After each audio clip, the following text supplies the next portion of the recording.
샬롬. 6월 25일 토요일 하나님 나라를 시작하는 말씀 묵상 시간입니다. 오늘 우리에게 주신 말씀은 사무엘상 31장 1절에서 13절입니다. 젊은 삼누리 백승관 집사님께서 말씀 봉독해 주시겠습니다. 블레셋 사람들이 이스라엘을 치매 이스라엘 사람들이 블레셋 사람들 앞에서 도망하여 길보아 산에서 엎드러져 죽으니라. 블레셋 사람들이 사울과 그의 아들들을 추격하여 사울의 아들 요나단과 아비나답과 말기수아를 죽이니라. 사울이 패전함에 활 쏘는 자를 따라 잡으니 사울이 그 활 쏘는 자에게 중상을 입은지라. 그가 무기를 든 자에게 이르되 내 칼을 빼어 그것으로 나를 찌르라. 할례 받지 않은 자들이 와서 나를 찌르고 욕할까 두려워하노라 하나 무기를 든 자가 심히 두려워하여 감히 행하지 아니하는지라. 이에 사울이 자기의 칼을 뽑아서 그 위에 엎드러지매 무기를 든 자가 사울이 죽음을 보고 자기도 자기 칼 위에 엎드러져 그와 함께 죽으니라. 사울이 그의 세 아들과 무기를 든 자와 그의 모든 사람이 다 그날에 함께 죽었더라. 골짜기 저쪽에 있는 이스라엘 사람과 요단 건너 쪽에 있는 자들이 이스라엘 사람들이 도망한 것과 사울의 그의 아들들이 죽었음을 보고 성읍들을 버리고 도망하매 블레셋 사람들이 이르러 거기에서 사니라. 그 이튿날 블레셋 사람들이 죽은 자를 벗기러 왔다가 사울과 그의 세 아들이 길보아 산에서 죽은 것을 보고 사울의 머리를 베고 그의 갑옷을 벗기고 자기들의 신당과 백성에게 알리기 위하여 그것을 블레셋 사람들의 땅 사방에 보내고 그의 갑옷은 아스다롯의 집에 두고 그의 시체는 벳산 성벽에 못 박음에 길앗 야베스 주민들이 블레셋 사람들이 사울에게 행한 일을 듣고 모든 장사들이 일어나 밤새도록 달려가서 사울의 시체와 그의 아들들의 시체를 벳산 성벽에서 내려가지고 야베스에서 돌아가서 거기에 불사르고 그의 뼈를 가져다가 야베스 에셀나무 아래에 장사하고 7일 동안 금식하였더라. 사무엘의 예언대로 사울과 그 아들들은 길보아에서 벌어진 블레셋과의 전투에서 모두 죽음을 맞습니다. 블레셋의 손으로부터 이스라엘을 구원할 사명을 받았던 사울 왕이 블레셋의 손에 죽는 아이러니가 발생합니다.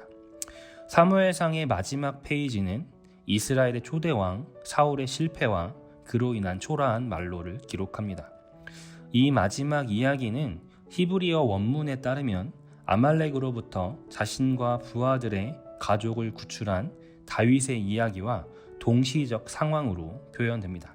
즉 저자는 사로잡힌 가족들을 구출하는 다윗과 블레셋과의 전투에서 가족들을 모두 잃은 사울을 대조함으로써 사무엘상을 마무리합니다. 블레셋으로부터 민족을 구원할 사명을 얻었으나 블레셋으로부터 자신과 아들들의 죽음을 맞고 동시간 자신의 라이벌 다윗이 아말렉으로부터 자신의 가족들과 빼앗긴 물품들을 단 하나도 빼놓지 않고 다시 되찾는 환호와 기쁨을 누립니다. 그는 자기를 포함한 가족들을 누구 하나 지키지 못하는 절망으로 떨어져 버립니다.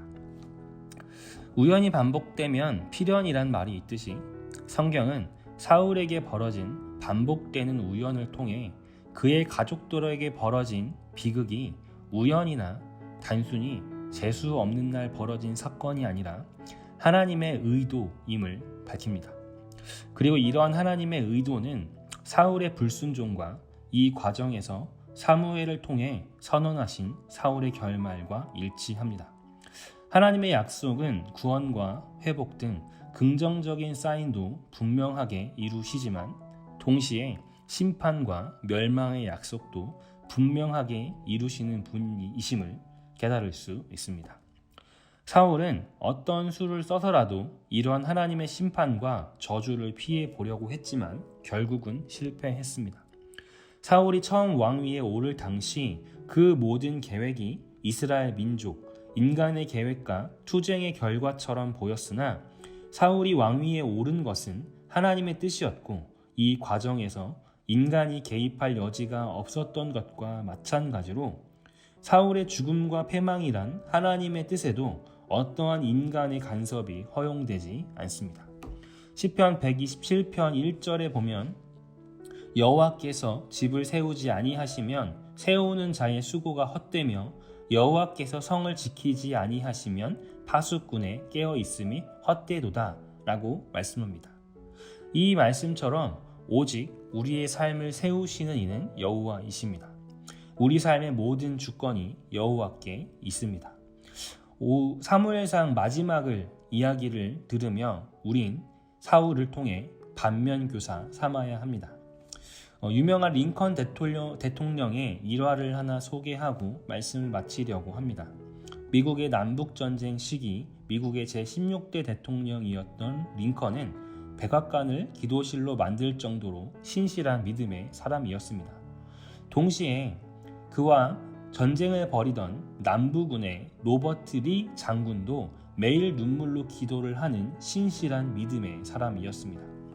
전쟁 초기에 북부는 남부에 비해 인구가 3배나 많았지만 유능한 지휘관의 부족과 병사들의 훈련과 전투 경험의 부족으로 연속적으로 패하며 전세가 불리했습니다. 계속되는 참패 때문에 병사들은 전의를 상실하고 공화당 상원 의원들까지 링컨에게 등을 돌렸습니다. 이러한 상황 속에서도 링컨은 매일 2-3시간씩 하나님께 기도를 드렸습니다.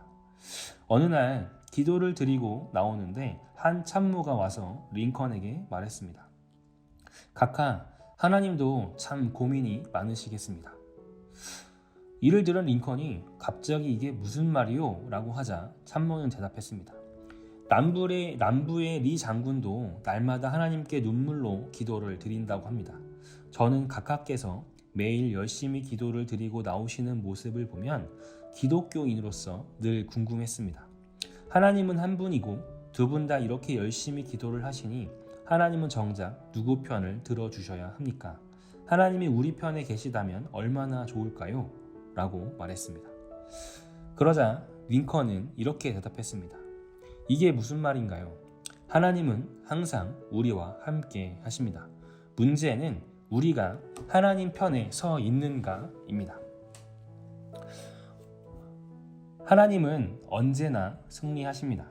그분의 뜻은 변함없이 늘 이루어 가십니다.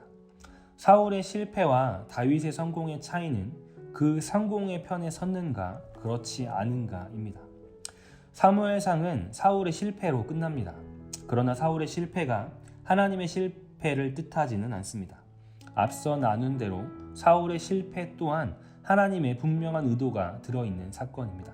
즉 사울은 실패했지만 하나님은 실패하지 않으셨습니다.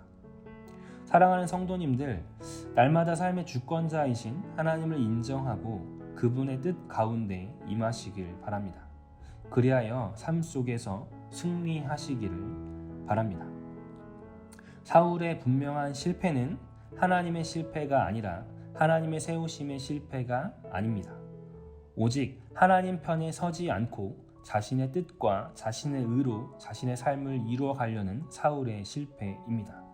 그리고 이제 사무엘 하에서 본격적으로 시작될 다윗의 승리 또한 그 자신의 능력으로 인한 승리가 아닙니다. 하나님 편에 철저히 서고자 하는 다윗의 믿음, 그의 순종이 만들어내는 하나님의 승리입니다. 우리 모두 사울을 반면교사 삼고 다윗을 쫓아 하나님 편에 날마다 서시기를 간구하며 하나님 가운데 순종함으로 내 삶의 승리를 이루어 가시는 우리 모든 우신교회 성도님들 되시기를 주님의 이름으로 축원합니다. 같이 기도하겠습니다. 거룩하신 하나님, 사울을 통해 내 믿음을 되돌아봅니다. 언제나 그 뜻을 관철시키시는 하나님, 하나님의 뜻 가운데 내가 서기를 하나님 편에 선 자들이 우리 모두 되게 하여 주옵소서. 예수 그리스도의 이름으로 기도드렸습니다. 아멘. 말씀을 마쳤습니다. 오늘 우리 주신 말씀을 기억하며 이 시간 각자 기도의 자리로 들어가시겠습니다.